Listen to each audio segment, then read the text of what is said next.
Je suis Grégory Pouy et vous écoutez Vlan, un podcast qui vous aide à être plus serein en comprenant, avec nuance, le monde dans lequel nous évoluons. D'un coup, tout le monde est devenu pervers narcissique. Ce garçon avec lequel vous avez eu un problème, cette fille qui vous a trompé ou qui a été désagréable. Le problème quand on fait ça, c'est que les personnes qui souffrent vraiment de l'emprise, de la part de personnes qui sont perverses narcissiques, en fait, on minimise leur réalité. Moi, j'ai jamais vraiment souffert de ce problème, j'avoue. Mais pourtant, il me semblait essentiel de le traiter. Et donc, j'ai cherché et j'ai trouvé Anne-Clotilde Ziegler, qui est une psychothérapeute qui a écrit 4 livres sur l'emprise et sur ce sujet des pervers narcissiques. Avec Anne-Clotilde, on va parler de la réalité de ce que c'est que l'emprise, comment ça fonctionne, quelles sont les caractéristiques des personnes qui sont perverses narcissiques, qu'est-ce que ça veut dire, comment on s'en détache, comment on peut accompagner une personne qui est sous emprise, et vous verrez, c'est pas du tout facile. Moi, c'est un sujet qui me touche particulièrement parce que j'adore évidemment être là pour mes amis, et parfois, c'est pas forcément si facile. Tout simplement, idéalement, il faut écouter. Je pense que c'est la meilleure manière d'être là. Écouter, parfois les personnes répéter. Et moi, je fais ça aussi de temps en temps, je répète beaucoup. J'espère que cet épisode, il va vous toucher pour les personnes qui ont pu subir cette emprise, peut-être pour les personnes qui connaissent des gens qui sont sous emprise, peut-être aussi pour vous éviter de tomber sous emprise. Quand vous tombez sur une personne qui est malade, vous verrez que, étonnamment, les personnes qui sont visées par les pervers narcissiques sont souvent des personnes qui sont extrêmement smart, souvent des femmes.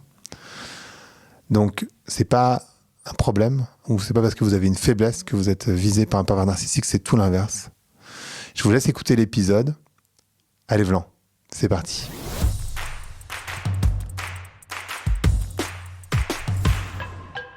Donc, bonjour à toutes, bonjour à tous, bonjour Anne-Clotilde. Bonjour Grégory. Comment ça va aujourd'hui ? Ça va bien. Bon, journée un peu intense. Journée un peu intense. Et on va parler de l'emprise. Ouais. Qui est un sujet passionnant. Oui. Néanmoins, ma première question, c'est une remarque plus qu'une question d'ailleurs, c'est qu'on a tendance à psychologiser un peu tout le monde. Donc tout le monde est devenu pervers narcissique, puis est devenu toxique. Oui. Et en fait, je trouve que c'est intéressant qu'on en parle de toutes ces perversions. Néanmoins, quand tout le monde le devient, ça veut dire que plus personne ne l'est aussi. C'est-à-dire Exactement. que les personnes qui en souffrent vraiment sont déconsidérées. Exactement. Oui, absolument. C'est une question vraiment complexe autour de laquelle je tourne beaucoup, parce que c'est mon 4e bouquin sur le sujet. Ça fait une dizaine d'années que je travaille dessus vraiment fort. Et donc, à la fois, je suis exaspérée par les diagnostics à l'emporte-pièce, qui bien souvent évite de se remettre en question, parce que si l'autre est toxique, ça veut dire que moi je suis blanche comme neige et que donc je peux passer outre, c'est l'autre, qui en effet vire à la tarte à la crème ou à l'insulte, ce qui fait que ça déconsidère considérablement le phénomène lui-même. Et en même temps, Marc Joly, qui est un sociologue du CNRS, qui a fait sa thèse d'habilitation aux recherches là-dessus, dit l'émergence de la catégorie pervers narcissique est une émergence féministe de combat. Je veux dire que grâce à Marc, je me suis réconciliée avec le vocable que je commençais à abandonner parce que je n'en pouvais plus qu'on m'en tartine à toutes les sauces.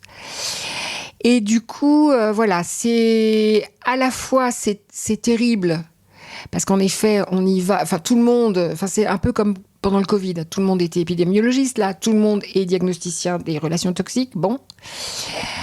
Et en même temps, cette catégorie permet de reconnaître quelque chose qui n'est pas forcément de l'ordre de la perversion narcissique au sens strict, mais qui est de l'ordre de l'abus patriarcal.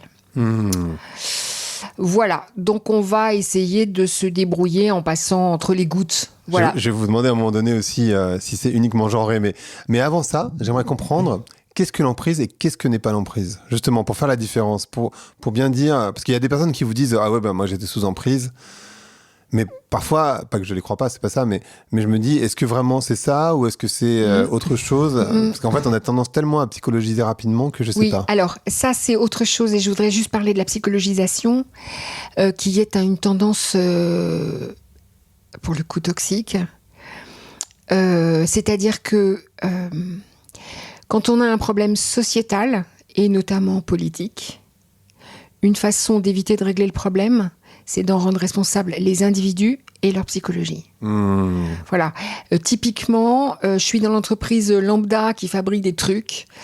Les cadres sont surchargés de boulot et font des burn-out les uns derrière les autres. On fait venir la psy de service. Elle forme les gens à la gestion du stress. Et ensuite, on dit aux cadres en burn-out, tu n'as pas bien compris ta formation à la gestion du stress. Et le problème, il n'est pas psychologique, le problème, il est politique ou managérial. Sociétal, complètement. Voilà. Donc, il faut faire très attention à la psychologisation.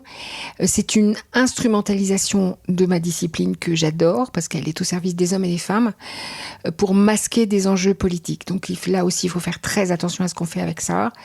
Et à diagnostiquer à tout bout de champ, on évite de regarder où sont les vrais problèmes, donc les vraies solutions. Parce qu'au final, dénoncer des problèmes, si ça sert juste à ça, ça sert à rien. C'est pour trouver les solutions derrière. Bon. Du coup, j'ai fait une digression, je sais plus ce que vous disiez.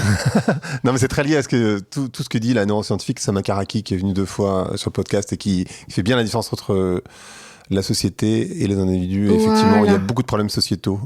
Voilà. Et par exemple, le travail d'une Eva Illouz, qui montre bien comment, là je viens de commencer La fin de l'amour, donc je ne vais pas vous en parler savamment, je viens de le commencer.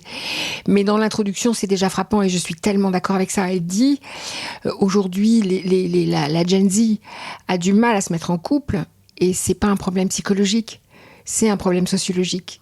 C'est, on dira, une des formes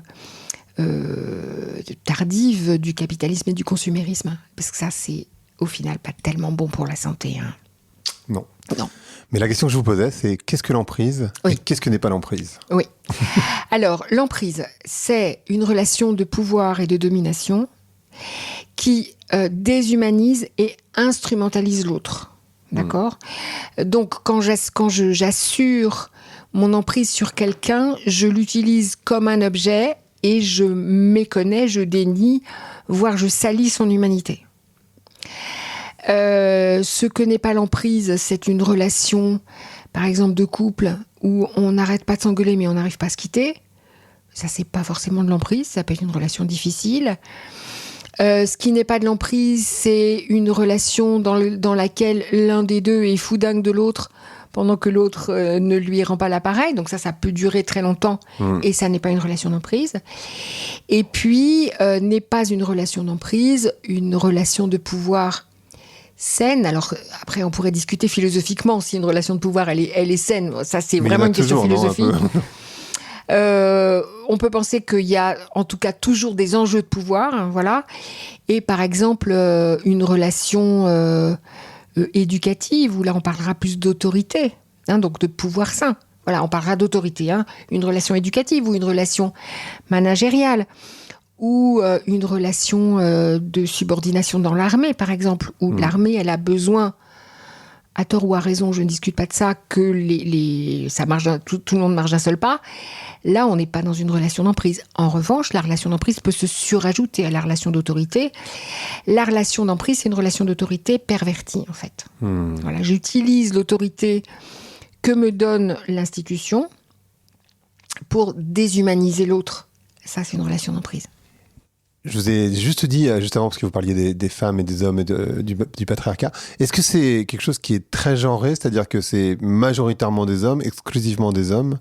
Alors, grande question, j'arrête pas de m'expliquer là-dessus et je vais recommencer. Désolé. Non, il y a pas. Non, c'est bien, hein, parce que il faut le dire et le répéter. Donc, pour connaître la prévalence d'un trouble, c'est-à-dire le nombre de cas par 100 000 habitants, il faut que le diagnostic soit stabilisé et répertorié, soit dans le DSM, pardon pour mon accent, Diagnostical and Statistical Manual, en français dans le texte, soit dans la CIM, la classification internationale des maladies. Bien. La perversion narcissique en tant que telle est un diagnostic psychanalytique français. Aux États-Unis, ils tournent autour pour essayer de trouver un vocable équivalent. C'est pas clair, d'accord ? Et ça n'est pas répertorié ni dans le DSM ni dans la CIM. Donc, il n'y a pas d'étude de prévalence. Donc, tout le monde y va de ces statistiques au doigt mouillé. Mais en réalité, il n'y a pas d'études de prévalence, donc on ne peut pas savoir. Ce qu'on sait en revanche, grâce à l'INSEE et toutes les études statistiques, c'est que, par exemple, dans les violences intraconjugales, intrafamiliales, il y a 96% d'hommes qui sont à l'origine de violences physiques et 99% de violences sexuelles. Donc on a quand même peut-être une petite présomption que éventuellement ça pourrait être plus masculin. Mais si on veut être rigoureux, on n'en sait rien. Donc j'ai entendu de tout comme stat, de tout. Voilà. Et puis les partisans de No Tolmen disent c'est 50-50. D'autres disent mais non, c'est majoritairement... Voilà, on ne sait pas en réalité. C'est un peu désagréable de ne pas savoir, mais on ne sait pas. Voilà. Vous, dans le livre, vous décrivez 4 caractéristiques psychologiques du prédateur. Ouais. Vous pouvez me les donner ? Absolument. Alors, c'est en fait le syndrome de la tétrade noire, tétra comme 4. Donc, ça correspond à la description du trouble actuel qui résulte de recherches scientifiques. Donc, il y a en effet 4 catégories, 4 troubles qui sont... c'est 4 en 1, hein, donc on voit que c'est quand même bien cogné. Le premier trouble, c'est le trouble du narcissisme. Donc, c'est un narcissisme pathologique, c'est-à-dire un surinvestissement dans l'image de soi. Hein, soyons clairs, l'estime de soi, c'est le rapport à soi. Le narcissisme, c'est le rapport à l'image de soi. C'est mon narcissisme qui m'a fait vérifier que j'étais bien coiffée avant de commencer le tournage. D'accord ? On est tous un peu narcissiques. On est tous un peu narcissiques. Le trouble commence quand il n'y a plus que ça qui compte, en fait. Et quand je fais tout pour paraître le faire. C'est-à-dire que là, pour vous parler, il faut que je regarde si j'ai pas de rimel sous les yeux et que je suis bien coiffée, et ensuite j'oublie. Et je me mets au service de mon propos. Voilà. Donc, narcissisme pathologique, grandiose la plupart du temps, déficitaire de temps en temps, enfin en tout cas à ce que moi j'ai constaté cliniquement. La psychopathie, alors les psychopathes ils peuvent être en col blanc ou en blouson de cuir ou jogging assorti ou pas. Le psychopathe, ce qu'il kiffe, c'est le risque. Quel que soit le tarif du risque pris, pour soi et pour l'autre. Il est totalement dénué d'empathie. Tout ce qu'il aime, c'est kiffer en prenant des risques et il n'apprend pas de l'expérience. C'est-à-dire qu'il peut refaire 15 fois la même chose. Donc on voit qu'on peut en trouver chez les traders en bourse et on peut en trouver chez les dealers de drogue ou dans le banditisme petit ou grand. Chez les politiques, j'imagine. Chez les politiques, absolument, chez les politiques, voilà, hommes comme femmes. Ok, donc narcissisme pathologique, psychopathie. Ensuite, ce sont plus des traits que des personnalités à proprement parler. Ensuite, machiavélisme, donc la capacité à avoir 4 coups d'avance, à savoir manipuler. Et les Américains s'arrêtent là, donc c'est la triade noire. Et les Français rajoutent une 4e caractéristique, qui est le sadisme qu'on connaît tous, c'est-à-dire le fait de jouir du désordre de l'autre, de la souffrance de l'autre. Voilà. Comment on explique que des personnes puissent avoir ces troubles ? Enfin, c'est très étonnant comme ça. Enfin, surtout les 4, mais même un. Je veux dire, qu'est-ce qui explique ? J'imagine que c'est multicausal, mais... Alors, c'est multicausal. Je vais vous donner l'état de l'art, ou en tout cas ce que je connais de l'état de l'art, là, ce qu'on en comprend, ce que moi j'en comprends en tant que clinicienne, en sachant que je vois bien plus de proies que de pervers. Bien sûr, j'imagine. C'est un peu indirect. Mais, alors, il y a plusieurs causes / théories possibles. La première, c'est la théorie qui dit que au départ, donc tout au départ, entre 0 et 1 an et demi, entre la naissance et 1 an et demi, le futur pervers narcissique ne construit pas son moi de façon stable et cohérente. Le moi, c'est l'organe psychique, si on peut dire, qui me permet de mettre de la cohérence sur le monde que je perçois et de faire la différence entre moi et l'autre. D'accord ? Donc, ce machin-là est pas... Il y a une faille, donc c'est comme une coque d'œuf dur. Hein, quand il y a une faille, vous le pressez, ça se morcelle. Et un moi morcelé, c'est un moi de schizophrène. Hein, c'est quelqu'un qui n'arrive plus à faire de cohérence dans ce qu'il perçoit et qui n'arrive plus à faire la différence entre soi et le monde extérieur. D'accord, donc c'est la maladie mentale la plus grave, la schizophrénie. Bien. La folie, en fait, la psychose. Bien. Donc, notre futur pervers a construit un moi chancelant. Et pour essayer que ça tienne en un seul morceau, parce que du coup, il est extrêmement fragile, il fait une seconde coque en or massif qui est le narcissisme pathologique. Et puis, pour ne pas se mettre en danger parce qu'il ne peut pas supporter l'ambivalence normale ni la perception de ses propres défauts, il met en œuvre un mécanisme qui est lui c'est tout bien, les autres c'est tout mal. C'est-à-dire que les autres vont servir d'écran de projection de poubelle psychique. Voilà. Et puis il va grandir comme ça et il va passer sa vie comme ça. C'est ce qui me fait dire que non, on ne sait pas les soigner, mais c'est déjà une victoire contre la psychose. On ne peut pas tellement leur en demander plus. Donc ça, c'est la première théorie. La deuxième théorie, elle est à rechercher dans la thérapie des schémas. Il y a un schéma qui s'appelle « Tout nous est dû ». Et pour la jouer courte, ce sont des enfants qui ont reçu une éducation où tout est permis et où aucune norme n'est mise. Et où aucun des parents ne fait valoir à l'enfant que sa liberté s'arrête là où commence celle de l'autre. Il n'y a pas d'altérité dans cette éducation-là. Si vous rajoutez une petite couche de carence affective en plus, voilà, ça donne des enfants qui sont insupportables et fracassés et qui peuvent devenir ce que Didier Pleu appelle des adultes tyrans. Donc on n'est pas très loin quand même de ce schéma-là. Et puis il y a une autre théorie qui court en tutu, mais qui n'est absolument pas validée, c'est important de garder ça en tête, c'est qu'il se pourrait que ces gens soient malades parce qu'ils manquent de neurones miroirs, qui est l'équipement de l'empathie. Ah. Donc ça pourrait être aussi un désordre neurologique. Alors aujourd'hui, on aime bien quand ça passe par la neuro, voilà, oui, c'est la mode. Oui, c'est la mode. Donc on s'énerve pas sur cette hypothèse, mais c'est vrai que le manque d'empathie est une espèce de ligne de basse qu'on retrouve dans toute la mélodie. Donc pourquoi pas? Voilà, donc on cherche. D'où ça vient? On cherche. D'accord.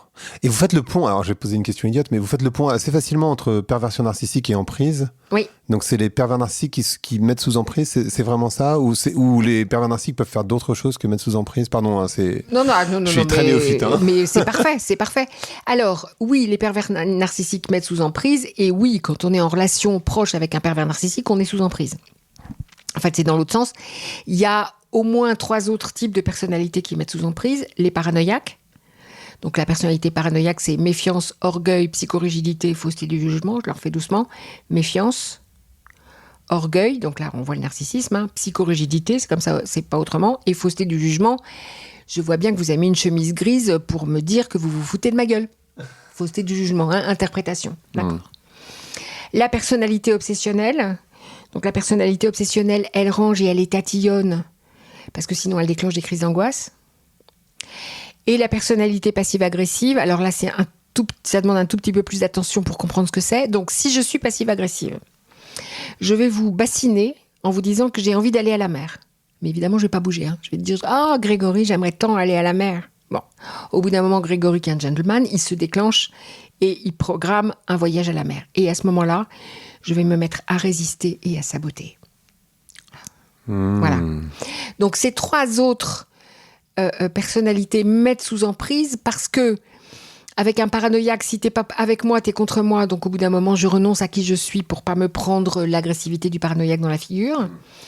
Avec un obsessionnel, pour éviter d'avoir un caca nerveux à chaque fois que je mets pas le pommeau de la douche de la bonne façon, je vais me mettre à me plier en 4. Et avec le passif agressif, avant que je comprenne ce qui se passe, je vais aussi me plier en 12. Donc je vais me mettre sous emprise, mais dans les 3 derniers cas, il n'y a pas cette nuance de plaisir sadique. Ok, je comprends. Voilà, donc elle est particulière, l'emprise avec le pervers narcissique, parce qu'il y a ce truc de... En fait, le pervers narcissique se narcissise en détruisant et en prenant l'autre comme ça. Et en fait, je fais une remarque. Ce qui me fait réagir, c'est le passif-agressif, parce que j'ai l'impression qu'on en fait tous un peu de temps en temps. Clairement. Et en fait, ce que j'aimerais bien souligner, sans doute, et peut-être que j'ai tort, encore une fois, c'est que quand vous décrivez tous ces éléments, encore une fois, l'idée c'est pas de psychologiser quelqu'un qui est un peu raide, on va dire, mais que c'est vraiment des traits qui sont très marqués. Merci de me permettre de dire ça. qui fait la différence entre le comportement normal et la pathologie, c'est pas ce qu'on fait, c'est la fréquence à laquelle on le fait et le choix qu'on a de le faire ou pas. Si je sors avec des copines, que je force un peu sur le Bourgogne et que je rentre pas très droit, ça fait de moi quelqu'un qui a trop bu. En revanche, si, quel que soit le jour, tous les soirs, je suis obligée d'avaler une bouteille de Bourgogne pour aller bien, je suis alcoolique. Bien sûr. Voilà. Si je suis avec des copines toujours et qu'on part dans une espèce de délire à refaire le monde, voilà, de façon un peu nébuleuse, et que c'est une fois de temps en temps et que qu'est-ce qu'on rigole, j'ai juste un peu déliré ce soir-là. Si tous les jours, sans en avoir le choix, j'adhère à des théories plus fumeuses les unes que les autres, il y a peut-être un problème psychologique. Donc, en effet, passif-agressif, on est tous, mais on peut être dans une joie sadique. Je sais pas quoi, quelqu'un m'a fait une queue de poisson en voiture, et puis ensuite se fait toper par les flics parce qu'il va trop vite. Il y a une partie de moi qui va dire cher. On a parlé des personnes qui font ça, on va parler des victimes. Est-ce qu'il y a des typologies de victimes, des profils psychologiques? J'ai cru comprendre que les personnes qui étaient particulièrement intelligentes pouvaient être justement victimes de l'emprise. Ouais. Et j'aimerais bien comprendre ça. Alors, je ne sais pas si c'est uniquement eux ou uniquement elles. C'est surtout... Alors, le pervers narcissique, il a sa coquille vide là. Hein. Donc, il a une sensation de vide. Donc, il faut remplir. Et il faut remplir de... C'est une pie. Vous savez, les pies, elles piquent tout ce qui brille. Ouais. Donc, il faut remplir de ce qui brille. Donc, il va être attiré par des personnalités brillantes. Bon.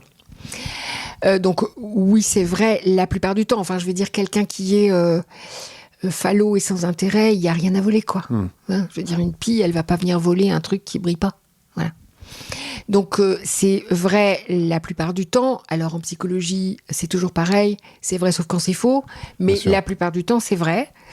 Donc, ce sont des gens qui sont, en général, brillants, riches, riches de relations, riches de savoir, riches d'argent, riches de prestige. Soit l'un, soit l'autre, ou l'intégralité. Faut pas fixer de limite. Hein. Des fois, on peut être riche de tout. Voilà.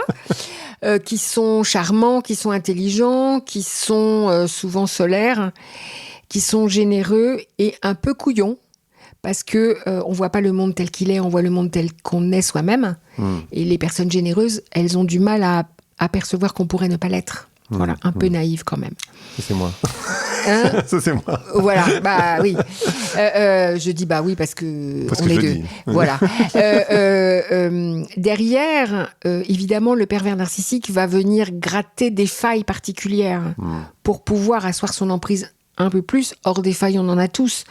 Il y en a un qui manque d'amour, l'autre qui a peur qu'on l'abandonne, le troisième qui a peur d'être abusé, le quatrième qui n'a pas une image de soi formidable, etc., etc. Donc là, il va appuyer là-dessus. Mais ça n'est pas la faille qui génère la prédation. Voilà. La faille, elle sert à... C'est la colle à prédation. Voilà. Et alors, donc c'est principalement les personnes brillantes. On a dit, on ne sait pas si c'est plutôt des hommes et des femmes, mais quand même, on se dit que c'est quand même plutôt des femmes qui sont victimes. On se dit ça, alors évidemment, mais moi je me méfie beaucoup de mes biais. Je suis une psy, femme, donc j'ai plus de femmes en thérapie. Et donc, évidemment, j'ai tendance à penser qu'il y a plus de femmes. Bien sûr. Mais vraiment, il faudrait qu'un jour quelqu'un se dévoue pour faire une étude de prévalence. Mais avant ça, il faut stabiliser le diagnostic. Bien sûr, bien sûr, je comprends. C'est quoi les méthodes utilisées pour... est-ce qu'on peut prévenir une mise sous emprise? C'est-à-dire, est-ce qu'on peut le sentir venir? Est-ce que les amis, la famille peuvent le sentir venir? Alors, les amis, la famille, oui. Simplement, je ne sais pas si vous avez déjà essayé de vous opposer à la nouvelle copine d'un ami à vous. J'ai déjà fait. Oui. C'est un petit peu compliqué. J'ai déjà fait, mais on n'est plus amis, on ne se parle plus. Et voilà. Elle ne me parle plus. Et voilà, c'est ça. En tant que psy, si je fais trop pression, ce qui en plus n'est pas respectueux de mon patient, mais si je fais trop pression pour que mon patient quitte, c'est pas le pervers qui quitte, c'est moi. Hein? Donc voilà, on ne contrevient pas au libre arbitre des gens. C'était assez fou comme expérience d'ailleurs. Oui. Donc oui, on peut voir venir. Alors déjà, ils fondent sur leur proie dans les moments où les proies sont fragilisées. Un chômage, un deuil, un divorce, un je sais pas quoi, enfin les accidents de la vie, quoi. Hein. Voilà, en général, ils arrivent à ce moment-là. C'est plus facile. La porte d'entrée est moins verrouillée. Ensuite, il faut. Après coup, on se dit, mais bon sang de bois, il faut écouter son intuition, parce que notre intuition, au-delà des listes de red flags que je peux vous faire, mais notre intuition, elle nous dit, c'est bizarre, ça, non?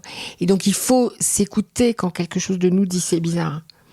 Ou c'est drôle, il me dit vert, hier, il m'a dit rouge. Voilà. Plutôt que de se dire non, mais voilà. Donc, ce à quoi il est nécessaire d'être attentif, c'est les signes égotiques de toutes sortes. Quand c'est trop, quand on a le chaud. En miroir, je dis souvent, quand, en refermant la porte de mon cabinet après une première séance, je me sens vieille, moche et con, c'est que j'ai eu une narcisse en face. Hein, c'est-à-dire ça diffuse comme ça une espèce de dévalorisation rampante. Ils sont tellement... tout ce qu'on imagine, voilà. Il faut se méfier du love bombing. C'est-à-dire du bombardement d'amour, on est le plus beau, le plus merveilleux, la muse, la femme la plus machin. Ça marche, on parle du couple là, mais ça marche dans toutes les relations. Alors écoutez bien comment, premièrement, il parle aux subalternes. On va boire un pot, comment il traite la serveuse. Pour moi, c'est un gros red flag, par exemple. Oh là là, je suis dans un entretien de recrutement. Comment elle parle à son assistante ? Voilà. Ça fait quelque temps qu'on se connaît. Comment il parle de ses copains ? En couple, comment il parle de son ex ? Voilà. Il faut vraiment écouter ça, parce que s'il parle de son ex comme ça, vous inquiétez pas, la prochaine fois, c'est de vous qu'il parlera comme ça. Hein. Voilà. C'est marrant, j'ai tendance à penser que, de manière plus générale, hein, je sors du sujet, c'est moi qui vais faire une digression cette fois-ci, mais en fait, au début d'une relation, j'ai l'impression que les gens, ils disent la vérité. En fait, si on écoute bien, c'est vrai. En fait, les gens disent. C'est vrai. Et en fait, on est un peu aveuglé, et donc on n'a pas envie d'écouter, mais en fait, les gens disent la vérité. Mais complètement. Mais le nombre de femmes et d'hommes qui me rapportent qu'à un moment donné, l'affreux leur a dit tu sais, je suis fou, hein, tu vas en chier avec moi. Wow. Et elles disent non, mais il a dit... Et c'est parti, en fait, et c'était vrai. Oui, c'est vrai, ils disent au début. C'est même... j'ai même quelquefois l'impression que c'est une espèce de petite provocation un peu psychopathe, justement, du voleur qui va narguer la police, quoi. Un truc comme ça. Oui, absolument. Donc, si narcissique, love bombing, comment il traite les autres, les mensonges, des trucs invraisemblables, où il dit qu'il a une Mercedes absolument formidable, et puis quand vous le raccompagnez, il remonte dans une Twingo. J'ai rien contre les Twingo, j'en ai une, hein, mais bon. Voilà, tous les trucs qui sont trop zarbi, comme diraient mes enfants. Étrange. les trucs trop étranges, ouais. Et alors, comment ça commence ? C'est quoi les méthodes qui sont utilisées pour mettre quelqu'un sous emprise ? Le charme, le love bombing, l'effet caméléon. T'aimes le chocolat, moi aussi, c'est dingue. T'aimes le cinéma romain, moi aussi, c'est dingue. Le tofu aux algues, j'adore ça. Voilà. Le fait de se rendre... Le fait d'être charmant. Le pervers narcissique, il a deux masques. Le premier, c'est le masque de charmant, qu'il arbore lors de la séduction et puis avec le monde extérieur. Le deuxième masque, qui est en réalité beaucoup plus emmerdant, c'est le masque de normalité. Parce qu'on met très longtemps à se rendre compte qu'ils sont malades. Ah, c'est quoi le masque de normalité ? Ils ont l'air normaux. Ils sont... en psychiatrie, il y a un truc qui s'appelle l'hypernormalité, la pathologie hypernormale. Ils ont l'air normaux. Or, ils sont fous comme des lapins, en réalité. Mais avant de le voir... c'est très compliqué à voir, c'est très compliqué à apercevoir. Ouais, j'imagine. Et pour les proies, et pour moi en première intention. C'est-à-dire, il faut pas se tromper. Même les psys s'y trompent. Parfois. Parfois, même les psys qui ont écrit 4 bouquins sur le sujet, c'est-à-dire s'y trompent. Bon, il me faut un moment avant de me dire attends, qu'est-ce que je viens de voir là ? Voilà. Il y a des petits signes quand même qui montrent que... Il y a des petits signes, oui, il y a des petits signes. Oui. Et donc les méthodes, c'est les compliments. Est-ce que c'est classique d'isoler la victime ? Ah, c'est un grand classique, évidemment. C'est-à-dire, quand vous voulez faire avaler des couleuvres à quelqu'un, en fait, là, c'est le même mécanisme que d'une secte. C'est la même chose. Quand vous voulez faire avaler des couleuvres à quelqu'un, il faut s'arranger pour minimiser son esprit critique. Or, l'esprit critique, il vient souvent dans la discussion avec les autres, avec les proches. Quand tout d'un coup, on se rend compte de ce que c'est en vrai, de l'amour, de la bienveillance, de la détente. Voilà, donc le pervers narcissique va s'arranger pour que la proie ne puisse pas s'en rendre compte, de façon à continuer tranquillement sa soupe à la grenouille. Vous l'avez, la soupe à la grenouille ? Un petit peu. Ouais. On monte d'un degré toutes les heures. Oui, c'est ça. Et à la fin, la grenouille se trouve cuite. Oui, c'est ça, parce qu'elle ne sent pas la température sent pas la chaleur monter. Bien sûr. Voilà. Pourquoi les victimes, en général, elles n'arrivent pas à détecter cet enfermement ? Comment ça se fait qu'elles se laissent prendre ? Parce que les tours de prestidigitation, ça marche. Parce qu'elles s'habituent. La dynamique de la grenouille. Parce que parce qu'elle cherche à retrouver l'état idyllique des débuts, parce qu'au début c'est idyllique, c'est-à-dire c'est l'homme, la femme, l'ami, le patron, le job que je cherchais, celui-là. Il peut pas y en avoir d'autres pour moi, et donc je cherche à reproduire le truc. Ça a existé, ça peut bien recommencer, sauf que non, ça ne recommence pas. Et puis, enfin, non, c'est pire que ça. C'est pas que, sauf que non, ça ne recommence pas. C'est que de temps en temps, quand le pervers narcissique se rend compte que la proie va s'en aller, il remet un petit coup de lune de miel. Parce qu'en fait, il y a aussi si je me trompe pas de ce que j'ai lu dans le livre, il y a aussi ce principe de je tape, je caresse, je tape, je caresse. C'est ça, complètement. C'est ça, hein. C'est ça. Et donc, quand il caresse, je me dis, ah ben donc ça marche, donc ça peut aller mieux. Donc ça va aller mieux désormais. Voilà, et je reste. Ça peut durer des décennies. Hein. Ouais, ça peut durer longtemps comme ça. Ok, je comprends. Les prédateurs, est-ce qu'ils sont conscients d'être prédateurs ? Oui. Oui, je peux l'affirmer avec assurance, puisque j'ai reçu des lettres de gens qui se reconnaissent dans mes travaux et qui me disent « Ah oui, je vous le confirme, c'est tout à fait comme ça que ça se passe ». Alors, ils sont conscients d'être prédateurs, ils sont conscients de leur manipulation, c'est tout à fait conscient et délibéré. D'accord. C'est même ça qui est assez hallucinant. Ouais, c'est fou. En revanche, la couche du dessous, qui est pourquoi ils le font, quelles sont leurs motivations inconscientes, ça, ils n'en ont pas conscience. Voilà. Mais ils savent tout à fait dégainer la bonne couleur au bon moment, tout à fait délibérément. Oui. Ah oui, c'est étonnant.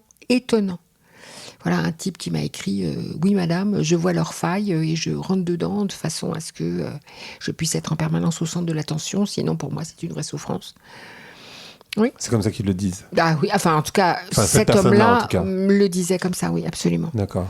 Absolument. Mais par contre, ils peuvent pas ce que vous disiez au tout début, on peut pas vraiment le soigner. On peut pas le soigner parce que dessous, il y a soit il y a une incapacité neurologique à être empathique, et là, c'est physique, donc voilà. Soit il y a un risque de décompensation schizophrénique, et donc on peut pas leur demander de lâcher ça, quoi. On peut l'accompagner un peu en leur démontrant, à partir de leur propre système, qui est « je veux tirer le maximum des gens », on peut leur démontrer que, en étant gentil, ils tirent encore plus. Voilà. Mais en fait, ça les guérit pas. C'est l'alcoolique sec, quoi. C'est la même chose, mais plus gentil.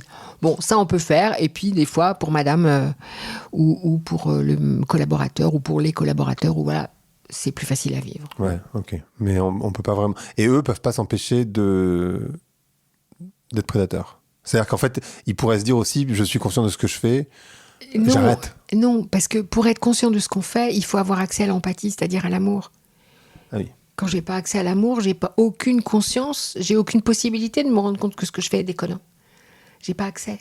J'ai pas le matériel pour comprendre, je peux pas comprendre. Donc ils comprennent ce qu'ils font, mais ils comprennent pas le mal que ça fait. Ouais, exactement. C'est exactement ça. Wow. Ils comprennent ce qu'ils font, mais c'est ça. Ils comprennent pas que c'est mal au sens empathique du terme. Ils comprennent pas qu'ils font du mal. Enfin, ils voient bien qu'ils font du mal et ça les fait jouir, mais ça ne les touche pas. Voilà, c'est la bonne formulation. D'accord. Voilà, ça les fait jouir et ça les touche pas. Oui, c'est ça qui est bizarre. C'est ça qui fait que les proies mettent si longtemps à réaliser, c'est que c'est incroyable, on peut pas croire ça, quoi. C'est inconcevable. Comment ça se fait que les victimes n'arrivent pas à... Enfin, ça altère complètement leur capacité de jugement. C'est-à-dire, alors bien sûr, on a dit on est coupé de la famille, des amis. Oui, mais moi, c'est ce qui est arrivé à ma copine. Typiquement, elle me parle plus, donc clairement, j'ai pas eu l'occasion d'en parler avec elle. Oui, c'est ça. Oui, il n'y a pas que ça. Elles sont coupées des amis de la famille, et puis elles sont secouées cognitivement et affectivement, émotionnellement. C'est-à-dire que si j'arrive à vous faire croire que ma veste est rouge, si j'y arrive, et je vais finir par y arriver, vous savez plus comment vous vous appelez. D'accord ? C'est-à-dire que les manipulations font qu'on n'a plus d'esprit critique. Il n'y a plus rien qui tient debout. Enfin, on connaît quand même des gens qui nous tiennent des discours où, à l'issue du discours, on ne sait plus comment on s'appelle. Ça s'appelle des politiques, je crois. De temps en temps, ils nous disent... Enfin, moi, ça m'arrive régulièrement. Hein, je les écoute, surtout les gens brillants, les bons orateurs. Où à la fin, je sais plus. Ils m'ont baladé, en fait. Hein, donc, le pervers narcissique, il fait ça tout le temps. Et puis, il met la proie sous stress, c'est-à-dire que émotionnellement, elle n'est pas stable. Et donc, quand l'émotion n'est pas stable, la pensée ne l'est pas non plus. Voilà. Donc, la proie, elle est expropriée d'elle-même. Est-ce qu'on peut avoir conscience de ses propres vulnérabilités pour se prémunir des prédateurs ? Ouais, on peut. Ça demande du boulot, mais on peut. Et on fait ça comment ? Enfin, je veux dire, c'est quoi les traits ? Personne se dit, je suis brillant, parce qu'a priori... c'est bizarre de se dire ça, mais... on peut se le dire. Alors, le truc, c'est que socialement, c'est pas convenu, donc on se tait, mais on le sait quand on est brillant. Voilà. On peut surveiller sa générosité, parce que de toute façon, le sauvetage, c'est-à-dire la générosité excessive, c'est bon pour personne, ni pour soi, ni pour l'autre, donc on peut surveiller ça. Et puis, on peut s'occuper, pour le dire long story short, pour s'occuper de l'enfant intérieur, de ses blessures, de sa peur de l'abandon, etc., etc. S'occuper de soi suffisamment pour pas laisser la garde de notre enfant intérieur à un babysitter qui va le détruire. Voilà. Il y a 3 phases dans l'emprise, si je ne me trompe pas. Ouais. On peut donc la première, on a compris, il y a l'accroche. Donc je la trouve séduction. La séduction, je trouve une faille et je m'embraye dedans. Ah non, la faille, c'est après. Ah d'accord, ok. Au début, je trouve ce que l'autre aime. Et je suis le caméléon. Donc avec un intello, je vais être intello. Avec un amateur de foot, je vais être aficionado, etc. etc. Bon. Donc je fais du charme. Toi aussi, t'aimes le cinéma roumain. Oh, moi aussi, formidable. Enfin, j'ai rien contre le cinéma roumain, iranien. Enfin, c'est un exemple. Un truc un peu pointu, quoi. Voilà, un truc pointu. T'aimes ça? Ah, moi aussi, c'est bon. Ok. Donc c'est sympa quand on aime un truc pointu, de trouver quelqu'un qui l'aime aussi. Voilà. Donc ça dure un certain temps. Vient le moment où le prédateur a réussi à attirer la proie à lui. Maintenant, il faut qu'elle bouge plus. Donc c'est le ferrage. Donc le ferrage, c'est pas une phase, c'est 1 ou 2 actions. Le ferrage, donc à la base, c'est le moment où le crochet de pêche rentre dans la joue du poisson et que le pauvre bête peut plus se départir de ça, va se faire tirer hors de l'eau. C'est tout ce que fait le prédateur qui va plus permettre à la proie de reculer sans y laisser des plumes. Donc, ça va du CDI aux enfants, en passant par l'achat commun, le bail avec clause de solidarité, etc. etc. À compter du ferrage, il va pouvoir tranquillement commencer à détruire sa proie. Ça, c'est la 3e phase et c'est la plus longue. Plus exactement, alterner destruction et séduction. Séduction à chaque fois que la proie fait mine de partir. Au bout d'un moment, ça peut durer des années, elle est tellement exsangue qu'elle n'aura de toute façon plus l'énergie de partir. Donc là, on peut y aller à la destruction plein pot. Jusqu'où ? Jusqu'à la mort, c'est-à-dire la fin de la vie, jusqu'au crime parfait qui est le suicide des proies, jusqu'à l'hospitalisation pour dépression, jusqu'à l'alcoolisme, jusqu'à la maladie physique de la proie, qui est la résultante du stress chronique dans laquelle elle est, jusqu'à le moment où elle va prendre 1 baigne, 2 baignes, 3 baignes, et puis à la 4e baigne, elle va tomber contre le coin de la table basse, et puis y rester jusqu'à... Enfin, c'est assez sombre, hein, quand on part pas avant. Bon, les proies que je connais partent avant, mais elles viennent me voir, donc... Oui, par définition. Alors justement, une des questions que je me pose, c'est comment on fait pour s'en sortir Parce qu'en fait, dans le livre, il y a aussi un truc qui est intéressant autour de l'entourage qui a tendance à nier l'emprise. Alors que moi, j'avais tendance à penser l'inverse. Non, souvent, enfin, le pervers narcissique, il a un masque de charmant et c'est celui qu'il montre à l'extérieur pendant que la proie se délite petit à petit. Donc, la bonne copine va dire à la proie, dis donc, tu grossis, t'es de moins en moins gai, fais gaffe parce que tu vas perdre ton mec. Et le mec, il continue à être charmant, ouvert, merveilleux. Donc, bon. Donc, souvent, l'entourage dénie. De temps en temps, l'entourage et notamment les parents voient. Mais là, un deuxième écueil qu'il faut éviter, c'est la pression excessive. Parce que du coup, les parents sont affolés, à juste titre, et on les comprend.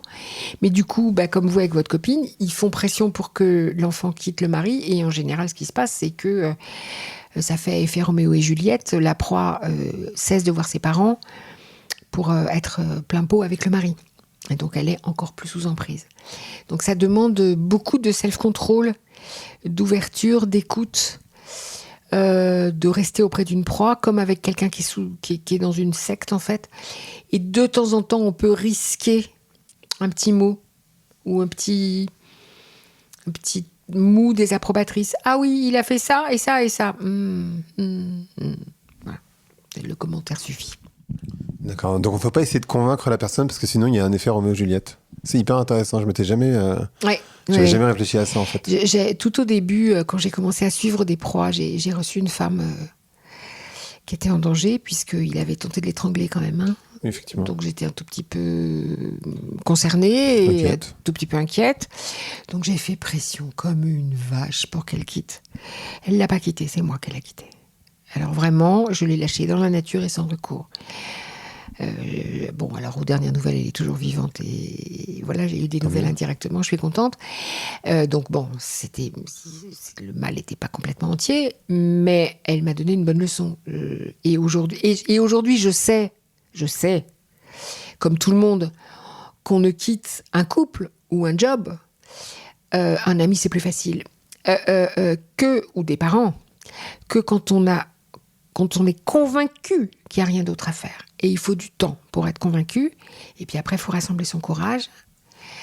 Il faut quelquefois attendre que les enfants aient grandi pour ne pas les mettre en danger. Enfin bref, c'est pas simple. Est-ce que les normes sociales, donc le patriarcat, ça renforce l'emprise d'une certaine manière? Alors ça, c'est la théorie de Marc Joly, que je vais vous résumer. Alors, je ne suis pas sociologue ni directrice de recherche, hein, donc c'est à ma façon. Marc, si tu nous regardes, pardon. Une partie de la théorie de Marc Joly, c'est que si on reprend la sociologie de Pierre Bourdieu, l'ordre social et l'ordre hiérarchique social est assuré parce que chacun des acteurs sociaux a avalé les normes de rôle et sa place dans le maillage social et ne le conteste pas. Ça s'appelle la violence symbolique. Non. Donc dans la norme patriarcale, les hommes sont supérieurs aux femmes. Et jusqu'à récemment, enfin quand je dis récemment, c'est moins de 100 ans, les femmes savaient tenir leur rang, être gentilles, aimables, douces et fermer leur bouche pour rester polies. Bien. Et ne pas travailler, s'occuper des enfants et pas broncher, merci. Bon. Et écarter les cuisses quand monsieur avait Bien besoin, sûr. Parce que le devoir conjugal. Bien. Le fameux, absolument. Le bonheur. Tu le désires. Bien. Et puis, plus récemment, ça date en fait on va dire d'une 60aine d'années, 50 ans. Les femmes ont commencé à revendiquer qu'elles étaient des êtres humains, voilà, de la même dignité que les hommes, truc de fou, hein. Et donc, la violence symbolique a vachement moins marché. Et du coup, nous dit Marc Joly, un certain nombre de mecs remplacent la violence symbolique, qui ne marche plus, par la violence morale. Intéressant, hein ? Hyper intéressant. Voilà. Alors, bon, j'ai la grande chance de connaître Marc et on n'est pas d'accord sur tout, donc ça donne des discussions phénoménalement intéressantes. Mais voilà, en tout cas, cet aspect-là de sa pensée me paraît très, très intéressant, comme si, au final, la perversion narcissique, ou, alors moi, je dis, moi, Anne, la catégorie de perversion narcissique émerge précisément parce que la violence symbolique décroît. Donc c'est comme un symptôme du fait qu'on est en train d'en sortir. J'aimerais bien, ça serait cool ça. Ce serait pas mal. Après, on a non, on sait pas le pourcentage de personnes qui sont comme ça, si on sait. Non, c'est pareil, pas d'étude de prévalence. En fait, l'étude de prévalence dirait il y en a tant de pourcents de la population et il y a tant de pourcents d'hommes, tant de pourcents de femmes. Mais on n'a pas ça. Donc encore une fois, chacun y va de sa statistique au doigt mouillé. L'autre jour, j'ai entendu Fabien Olicard, dont j'aime beaucoup le travail, dire il y en a 4%. D'où il sait qu'il y en a 4%? Personne ne sait. Personne ne sait. Est-ce qu'on peut s'en sortir tout de suite si on arrive à repérer très rapidement les... Ah oui, oui. Alors, si on repère très vite, on ne fait pas un 3e date, ou on le plaque au bout de 3 mois, ou on signe pas le CDI. On n'achète pas un appart ensemble. On n'achète pas un appart ensemble, ou on arrête de raconter sa vie à Ginette parce que ça y est, on a repéré qu'elle en fait des trucs pas chouettes.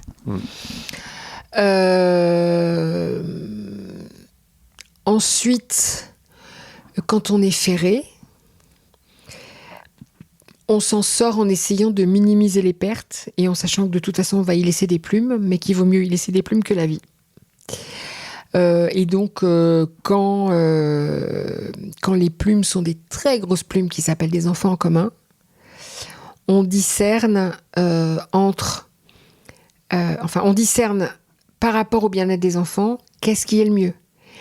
De rester, parce que ça les bousculera pas trop, tant qu'ils sont tout petits, pour les protéger, si on n'est pas complètement détruit, ou de partir même alors qu'ils sont tout petits parce qu'on est complètement détruit, voilà, en prenant le risque qu'il se passe des trucs pas sympas autour de leur garde, etc. Voilà, comment on en sort en se remettant à penser, c'est-à-dire en comprenant ce qui se passe. C'est pour ça que ce qu'on fait là est d'utilité publique. Ouais, complètement.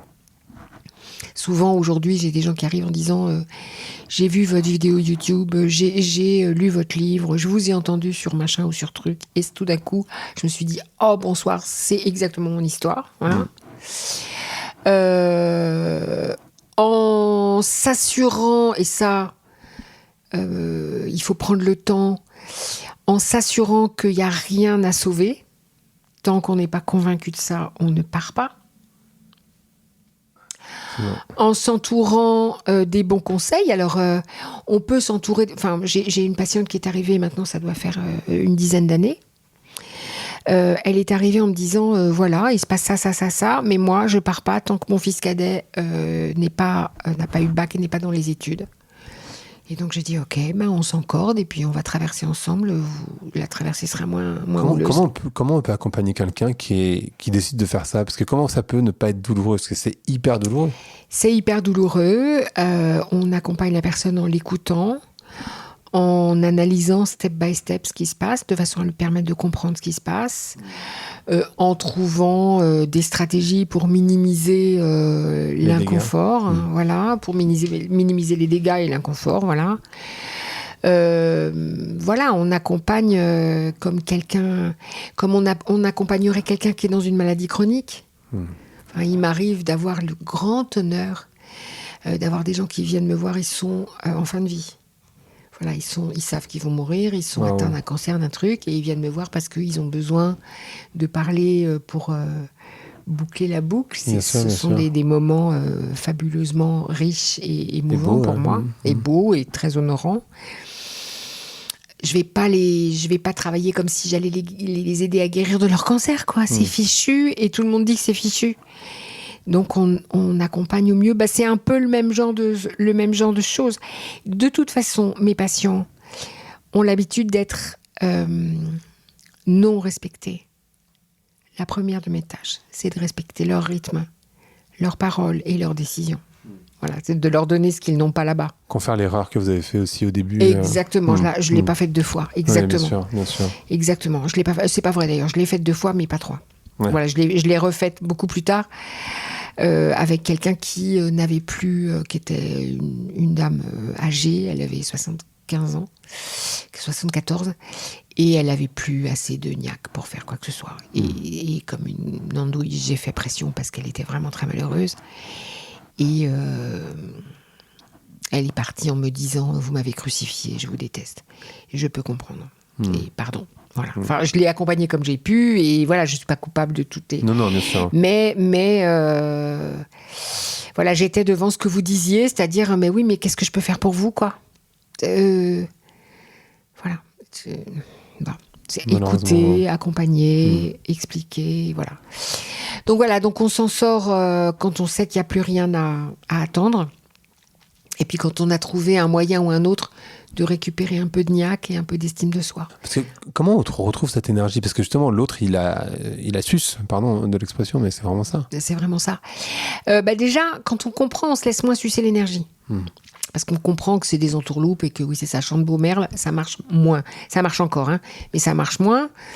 Et puis, une fois qu'on comprend dans quoi on est, on peut trouver des stratégies où on a des plages de repos et où on se regonfle. Et puis, le fait de comprendre dans quoi on est fait qu'on remonte dans son estime de soi. Ah, donc c'est pas moi qui déconne, donc j'ai pas rêvé. Donc en effet, il se passe bien quelque chose. Ah, puis en plus, Ziegler, elle dit que si je suis sous emprise, je suis quelqu'un de bien. Je dis pas ça pour ça, je le pense vraiment. Mais ah oui, d'accord. Ah, donc c'est pas de ma faute. Ah, donc je suis pas coupable de tout. Ah, donc je suis pas folle. Voilà, rien que ça regonfle. Hein. Voilà, donc à un moment donné, la personne n'a pas la pile à plein, mais quand elle a la pile à 30-40%, elle déclenche le départ. Et puis ensuite, on rentre dans la bourrasque ou dans la tempête, mais... Il y a du soleil derrière le rideau de pluie. C'est ça. Avant d'aller sur comment on s'en remet, comment on refait confiance, comment les personnes autour peuvent aider ? Alors, on a dit tout à l'heure, il ne faut pas forcer. Non. Est-ce que, par exemple, envoyer ce podcast ou ou acheter un livre ou pointer du doigt en disant « Tiens, tu devrais regarder ça quand même, moi j'ai trouvé ça intéressant, ou tu devrais écouter ça ». Est-ce que ça, c'est une bonne méthode ? Oui, quand c'est le moment. Alors, quand c'est le moment, quand est-ce qu'on sait que c'est le moment ? Démerdez-vous. Quand c'est le moment, voilà. Oui, j'ai plein de patientes qui arrivent en me disant « J'ai une copine qui m'a filé votre vidéo, là ». Et au fur et à mesure que je regardais, je me disais merde, c'est moi. Donc, je viens vous voir, est-ce que vous avez de la place ? Donc, oui, ça peut être une option en faisant exactement ce que vous dites, c'est-à-dire tiens, j'ai vu ça, regarde ça. Voilà, ou voilà, j'ai des gens. Mais sans lui dire tu devrais regarder parce que je pense que t'es. Ça peut aller. J'ai des gens qui me disent, j'ai des femmes qui me disent, je viens chez vous parce que j'ai une collègue qui m'a dit, ton mec il est pervers narcissique. Du coup, je suis allée me renseigner et j'ai bien peur que ce soit ça. Faut juste tomber au bon moment, quoi. Voilà. Faut juste le dire au moment où il y a une ouverture. Et en général, il y a une ouverture quand la personne dit, j'en peux plus, j'en ai marre. Voilà, quand elle est en colère, quand elle montre que. Voilà, c'est fini. Est-ce qu'il y a d'autres méthodes pour aider quelqu'un qui serait sous emprise ? Ouais, être là, lui offrir contre vents et marées des parenthèses de rire, de détente, des parenthèses de légèreté, en fait. Et puis d'écoute et supporter, d'entendre pendant un certain temps les mêmes histoires, parce qu'en fait, une fois qu'on a compris, c'est le même zinzin qui recommence. Voilà, donc avoir de la patience et puis être prêt à ouvrir sa maison le soir où elle arrive avec une valise et ses 2 gosses. Ouais, exactement. Comment on s'en remet et est-ce qu'on peut s'en remettre ? Ah oui. Oui, bien sûr qu'on s'en remet. Ça peut être long. Mais le deuil de ce type de relation est un deuil avec complications, comme on parle de complications en médecine. Parce que il n'y a pas, à l'issue de cette relation, de closure, de moments où on peut parler de ce qui s'est passé, se rappeler des bons moments, se prendre dans les bras pour dire comme c'était bien quand on s'aimait, tatati. On peut pas faire ça. On peut pas. Et l'autre va même pas vous dire « je suis désolée ». C'est très rare qu'il le fasse. Bon. Donc, c'est un deuil qui est compliqué. Bon. Mais enfin, on peut le Et faire. non, du coup. Et long, oui. Oui, et long, et avec des allers-retours. Voilà, bon. C'est quoi la question? Pardon, j'ai oublié. Comment on refait confiance? Comment on refait confiance? Alors avant, comment on s'en remet? Donc, le deuil est long. Et puis après, petit à petit, petite chose à petite chose, on retrouve le goût de soi. Parce que l'empathie nous a expropriés de nous-mêmes. Donc, on a oublié ce qu'on aimait, et puis entre-temps, on a changé, parce que le fleuve passe jamais 2 fois au même endroit. Et donc, il faut retrouver les choses qu'on aime, les petites, les grandes choses. Comment on refait confiance? Pas tout de suite, et c'est heureux. Après, on est un peu parano, et c'est pas plus mal, parce que y a un risque de retomber sur le même genre de personnage. Et comme il n'y en a pas 2 qui se ressemblent, voilà. Donc, on refait confiance en ouvrant l'œil et le bon, en lisant les bouquins de Ziegler sur les red flags, en écoutant cette... Je vous ai pas demandé ce que c'était que la red flag. Enfin, encore, on en a Les red flags, c'est les Non, je sais ce que les c'est qu'un signaux red flag. faibles. Non, Oui. je sais ce que c'est, mais c'est quoi? Il y a toute une liste.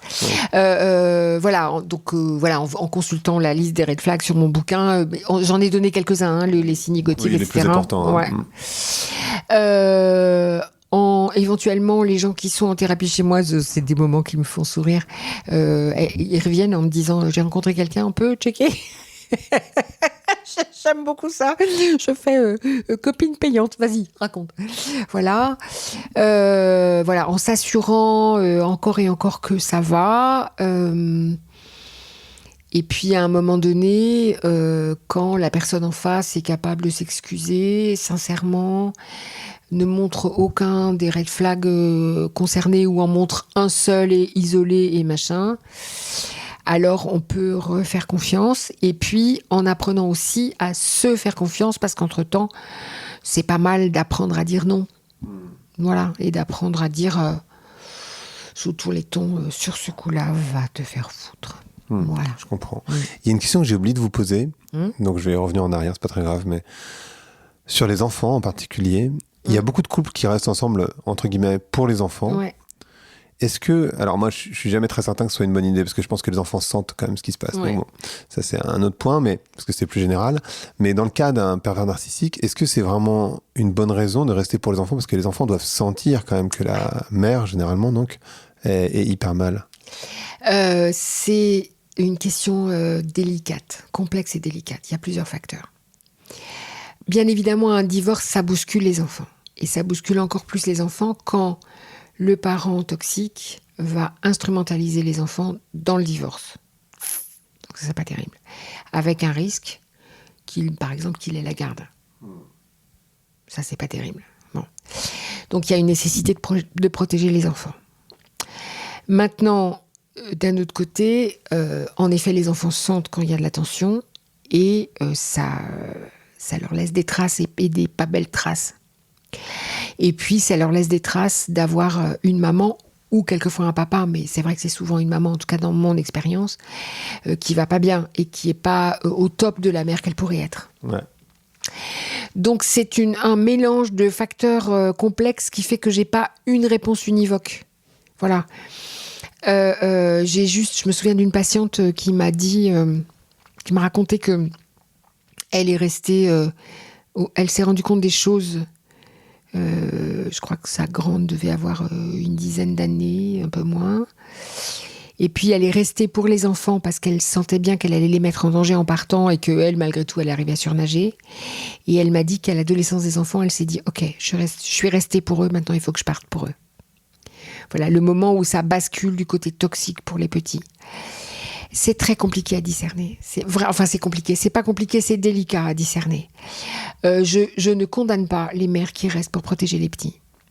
Quand elles arrivent, elles, à tenir à peu près debout, par exemple avec une activité professionnelle qui les nourrit, par exemple avec, je sais pas quoi, un mari pervers narcissique, marin au long cours, bon...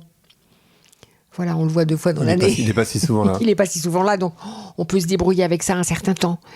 Un mari pervers narcissique, mais il y a des degrés, il y a des gradations, hein, mais qui est franchement très chiant et vraiment difficilement supportable, mais pas pire que ça, on peut attendre encore un peu. Voilà, ça peut valoir le coup ou pas. Enfin, voilà, je ne veux pas te donner de réponse univoque. C'est vraiment au cas par cas, ces décisions-là. Et quand son père, généralement père, est pervers narcissique, comment on gère, enfin, en tant qu'enfant, quand c'est son père Alors, ou sa mère potentiellement, mais on a dit que c'était quand même son plutôt... père ou sa mère potentiellement. Alors, curieusement, dans les femmes perverses, toujours les premiers exemples qui me viennent, c'est les mères. Parce qu'il y en a quand même, hein. Les mères ou les belles-mères. Vous savez, la belle-mère de Blanche-Neige. Oui, bien sûr. Voilà. La fameuse belle-mère. La fameuse belle-mère, voilà, c'est ça. Comment on fait? Alors, on ne peut pas divorcer de ses parents. Donc, on supporte autant qu'on peut. Et puis, on sort de là avec des creux et des bosses et des croyances sur soi qui sont en général,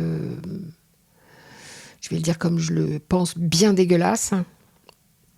Donc, en général, en tout cas, c'est à souhaiter, les enfants partent de la maison assez tôt. C'est les mômes qui partent à 18 ans. Voilà. Et puis après, on va voir un psy. Parce que là, il faut nettoyer, vraiment. Et quand c'est un frère, par exemple? On s'éloigne. Je pense à tous les... Oui. On s'éloigne le plus tôt, le mieux. Et on demande aux parents, quand ils sont encore vivants, d'être très, très, très clairs sur leur héritage, sur leur testament. D'accord. Voilà. Très clair. Parce qu'au moment de la succession, ça, en général, ça fait des... Est-ce qu'on peut avoir des amis pervers? Oui, bien sûr. Est-ce qu'on peut être sous emprise d'un ami? Ça marche, ça? Oui, ça marche, ça. Oui, absolument. Oui, ça marche. On peut avoir des amis pervers et nous faire, en général, parce que soit ils nous rendent des services dont on peut plus se passer à un moment donné, soit ils savent des choses de nous qu'on ne veut pas voir circuler. Donc, il vaut mieux les garder dans la poche. Tout le monde suspicieux.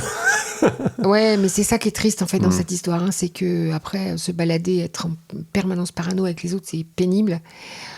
Bon, voilà. Mais donc oui, on peut avoir des amis pervers. C'est quand même plus facile à quitter un ami pervers qu'un patron pervers. Enfin, dans la gradation, sont faciles à quitter les amis pervers, les patrons pervers, les conjoints pervers, les parents pervers. Voilà. Et le frère, il est... Et le frère, il est... entre les parents. Oui, exactement. Il est entre les parents et le conjoint. C'est ça, on divorce pas de son frère, mais par contre, il y a des fratries qui ne se voient plus. Oui, bien sûr. Voilà. Plein. On peut décider... dans mon jeune temps, j'avais une copine qui avait une mère un peu particulière, on va dire, et qui est partie, qui a épousé un Japonais, qui est parti vivre au Japon. Ah oui, c'est une bonne méthode. Je parle moi. Là, c'est bien, voilà. Et comme métier, elle a fait fabricante elle cousait des kimonos. Donc, ailleurs qu'au Japon, c'est compliqué de faire ce métier-là. Oui, c'est clair. Voilà. C'est une bonne manière d'éviter. C'est une bonne manière. On n'a pas trop parlé du travail. Ça peut, effectivement, il y a beaucoup de mal-être au travail. Oui. Est-ce que c'est les mêmes critères? On repère un patron toxique ou un collègue toxique de la même manière? C'est les mêmes choses? Oui, absolument. Toxique, j'utilise le mot toxique, c'est peut-être pas le bon terme. Ou pervers. Oui, non, mais toxique, c'est bien, c'est généraliste, prédateur, on va dire. On peut dire prédateur aussi. Oui, c'est la même chose. C'est rodomontade égotique, love bombing, mais là, c'est pas qu'on a la plus belle paire de fesses de la région parisienne, c'est qu'on est un collaborateur formidable, voilà, on lui vend le job de ses rêves, toutes ses préoccupations, toutes ses valeurs, etc. Et puis, une fois que le gars ou la fille est en poste, on le dézingue, on le harcèle. On lui fait porter le chapeau de tous les trucs qui dysfonctionnent, on lui pique ses idées sans dire qu'on a pris ses idées, etc., sauf quand elles ne marchent pas. Ça, c'est assez régulier en entreprise, oui, je crois. C'est assez régulier. Oui, absolument, c'est assez régulier. Voilà, et puis si le collaborateur n'arrive pas à trouver de boulot ailleurs, il risque le burn-out, quoi. Donc là, il faut partir, pareil. On fait c'est comme dans le... Enfin, c'est compliqué de partir pour d'autres raisons. Alors, il y a des gens qui ont du mal à partir en disant c'est l'autre qui déconne, c'est moi qui pars, alors que j'adore ce job. Et ça fout bien les glandes, et ça, je peux comprendre. Mais au bout d'un moment, voilà, le réalisme fait que... Et puis ensuite, il faut trouver un poste équivalent, quoi. Donc, il faut accepter de faire la grande enjambée du chômage. Et puis, il faut négocier une rupture conventionnelle, ce que l'autre n'accepte pas toujours de négocier. Donc, voilà, on ne va pas poser sa dème si on n'a pas trouvé un autre boulot parce qu'on a tous besoin de manger. Enfin, voilà, ça pose d'autres types de questions, mais ça pose des vraies questions, voilà. Je vais revenir sur l'amour, pardon, parce que j'ai fait une grosse digression sur les différents profils, mais est-ce qu'un pervers narcissique peut faire du chantage affectif, c'est-à-dire se positionner en victime? Ah évidemment. Ça fait partie des manipulations de base. D'accord. Voilà, c'est Calimero, absolument. Est-ce que ça empêche de quitter la personne, du coup? Ah bah oui, surtout que... Ah oui, tiens, merci, j'ai pas dit ça. Surtout que la proie, qui est pas complètement neuneux... Elle est intelligente, on l'a dit au début. C'est ça, intelligente et sensible et très empathique. Elle sent assez rapidement que sous tout le bazar là, il y a une vraie douleur, il y a une vraie faille. Et elle aime et elle veut aider. Voilà. Et donc quand l'autre il nous fait Calimero, elle est touchée. Voilà. Et puis Calimero il culpabilise. Voilà. Donc oui, ça empêche bien de partir aussi. Je vais quand même pas l'abandonner, le laisser à sa misère, etc. Un truc qui m'est arrivé une fois, pas 15, mais une fois, d'une personne en date, donc premier rendez-vous, qui me dit mon ex m'a mis sous emprise. Et c'est perturbant parce que du coup, on ne sait pas trop comment réagir à ce genre de situation, parce que et je ne sais pas exactement quoi faire quand c'est ce genre de situation. Qu'est-ce que... Alors, si c'était moi, je commence par une réaction d'empathie. Oh merde, dis donc, c'était dur. Voilà. Et puis ensuite, raconte. La parano de service, moi, étant consciente que soit c'est vrai, mais du coup, comment tu le sais? Soit c'est le contraire, c'est toi qui as mis ton ex sous emprise. Et du coup, ça demande à être vérifié. On fait un diagnostic... Ça peut être une méthode, ça? Ah oui. J'ai quelquefois des personnes qui se pointent chez moi, qui sont... je vais dire les choses à l'envers de ce que je voulais, mais c'est pas grave. Qui sont tout à fait calmes, cohérentes, charmantes, délicieuses, et qui m'expliquent que l'autre est pervers narcissique avec une revue de critères. En général, ces gens-là s'en vont, et puis dans la semaine qui suit, j'ai une demande d'attestation. Donc ça n'est pas du tout là pour le coup, elle a juste appris le bouquin par cœur et elle me le resserre. Donc dans ce cas-là, je ne fais pas d'attestation. Puis de toute façon, je ne fais pas d'attestation au bout d'une séance. Je peux pas savoir. J'imagine. Une personne qui a été sous emprise, elle est confuse, détruite, craquelée sur les bords. Et souvent, elle dit pas j'ai été sous emprise, elle dit c'est peut-être de ma faute. Souvent, j'ai des gens qui arrivent chez moi en me disant mais si c'est moi, si ça se trouve c'est moi qui suis perverse. Voilà. Remise en question. Voilà, remise en question. On n'a pas parlé du gaslighting, l'effort pour faire croire à l'autre qu'il est fou. C'est ça qu'on n'a pas parlé du gaslighting. Non, on n'a pas parlé du gaslighting. Donc le gaslighting, ça vient d'un film des années 50 qui s'appelle Gaslight, donc, qui a été réalisé par Cukor, mais avant Cukor, il y a eu un autre réalisateur dont je ne me souviens plus du nom, et l'autre réalisateur, on le trouve intégral sur YouTube. Ça vaut le coup d'aller voir. Donc le gaslighting, c'est ce que fait le prédateur pour les manœuvres que met le prédateur en œuvre pour faire en sorte que la proie croit qu'elle est folle. Voilà. Comme quoi?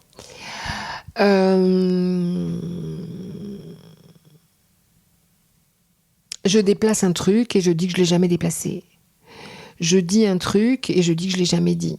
Ou je dis pas un truc, puis je le dis, la proie me dit tu me l'as jamais dit, elle dit mais bien sûr que si, je te l'ai déjà dit.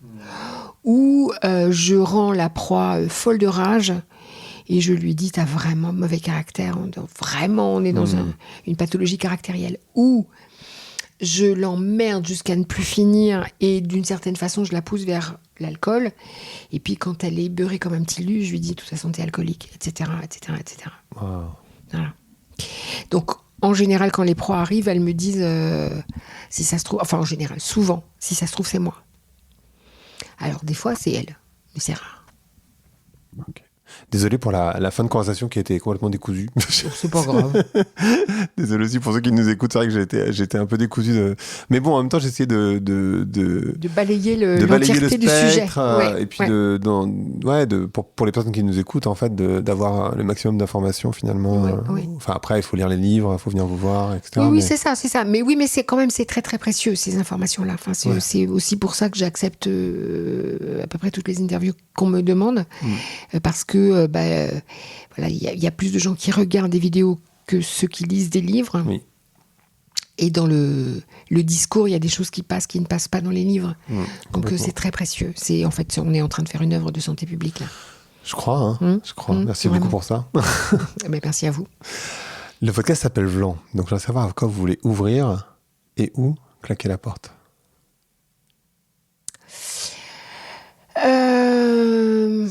On a le droit d'être idéaliste. Oui. Alors je voudrais ouvrir la porte à l'amour et à l'harmonie entre les hommes. Ah oui, c'est très idéaliste. Je voudrais ouvrir la porte au discernement. Tiens, je voudrais ouvrir la porte à l'esprit critique et je fais de la pub à la chaîne YouTube qui s'appelle L'Esprit Critique. Ouais, voilà, chouette, je voudrais ouvrir la porte au discernement, à la pensée, à la bienveillance, à l'entraide, à la fraternité, la sororité. Voilà, tous ensemble. Là, vraiment, à l'heure qu'il est, soit on se met tous ensemble, soit on va tous crever dans notre coin comme des idiots. Oui, là on écarte du sujet, mais oui, on est bien d'accord. Ouais, on écarte du sujet, ou pas. En tout cas, voilà. Donc je voudrais ouvrir la porte à l'amour, à la paix, à la joie, Parfait. à l'harmonie. Merci beaucoup, Anne. Avec plaisir. Merci d'avoir écouté Vlan. Si vous avez aimé l'émission, n'hésitez pas à mettre des étoiles sur vos plateformes de podcast préférées. Vous pouvez aussi partager l'épisode sur vos réseaux sociaux, Instagram Stories, Facebook, LinkedIn, où vous voulez. Je suis Grégory Pouy. Vous pouvez me retrouver sur l'intégralité des plateformes sous le nom Greg from Paris. Si vous avez des idées pour des invités, si vous avez des commentaires, n'hésitez surtout pas à m'envoyer un message. Allez, merci et à bientôt.